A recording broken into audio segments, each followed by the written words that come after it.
ஓசூர் குற்றவியல் நீதிமன்றம் அருகே வழக்கறிஞர் வெட்டி கொலை செய்யப்பட்ட சம்பவம் தொடர்பாக நீதிமன்றம் அருகே வழக்கறிஞர்கள் போராட்டத்தில் ஈடுபட்டு வருகிறார்கள். அது தொடர்பான காட்சிகளை பார்த்து வருகிறோம். நீதிமன்ற பணிகளை புறக்கணித்து வழக்கறிஞர் கொலைக்கு நீதி கேட்டு நீதிமன்றம் அருகே வழக்கறிஞர்கள் போராட்டத்தில் ஈடுபட்டு வருகிறார்கள். வழக்கறிஞர் கொலை செய்யப்பட்டதை கண்டித்து நீதிமன்ற வழக்கறிஞர்கள் போராட்டத்தில் ஈடுபட்டு வருகிறார்கள். அது தொடர்பான காட்சிகளை பார்த்து வருகிறோம். ஓசூர் நீதிமன்ற வளாகத்தில் வழக்கறிஞர் கொலை செய்யப்பட்டது தொடர்பாக நீதிமன்றம் அருகே வழக்கறிஞர்கள் போராட்டத்தில் ஈடுபட்டு வருகிறார்கள். நீதிமன்ற பணிகளை புறக்கணித்து கண்ணன் கொலைக்கு நீதி கேட்டு போராட்டத்தில் ஈடுபட்டு வருகிறார்கள். அது தொடர்பான காட்சிகளை பார்த்து வருகிறோம்.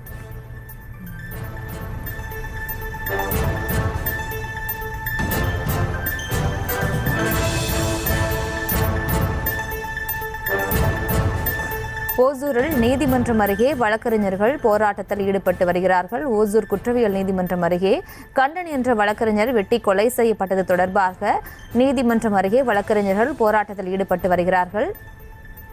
மேலும் விவரங்களோடு இணைகிறார் செய்தியாளர் ஆனந்த் பாபு. வணக்கம். மேலும் விவரங்களை வழங்கலாம்.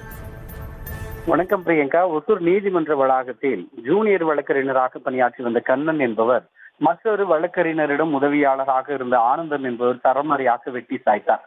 அவரை கொடூரமாக வெட்டக்கூடிய காட்சிகள் வெளியாகி பரபரப்பை ஏற்படுத்தியுள்ள நிலையில் அவர் தனியார் மருத்துவமனையில் அனுமதிக்கப்பட்டு உயிரிழந்ததாக தகவல் வெளியாகி இருக்கிறது. இந்த நிலையில் வழக்கறிஞர்களுக்கு உரிய பாதுகாப்பு இல்லை என கூறி நீதிமன்றத்திற்கு முன்பாக உள்ள தாலுகா அலுவலக சாலையில் ஒசூர் வழக்கறிஞர்கள் சாலை மறியல் போராட்டத்தில் ஈடுபட்டு வருகிறார்கள். இந்த போராட்டத்தில் அவர்கள் வழக்கறிஞர்களுக்கு பாதுகாப்பு இல்லை, தமிழகத்தில் சட்டம் ஒழுங்கு சீர்குலைந்திருக்கிறது, வழக்கறிஞர்கள் பாதுகாப்பு சட்டத்தை அமல்படுத்த வேண்டும் உள்ளிட்ட கோரிக்கைகளை முன்னிறுத்தி ஆர்ப்பாட்டத்தில் ஈடுபட்டு வருகிறார்கள். சாலை மறியலில் அவர்களிடம் போலீசார் பேச்சுவார்த்தை நடத்திய போது போலீசாரிடம் வழக்கறிஞர்கள் வாக்குவாதத்தில் ஈடுபட்டு சம்பவம் பரபரப்பை ஏற்படுத்தியது.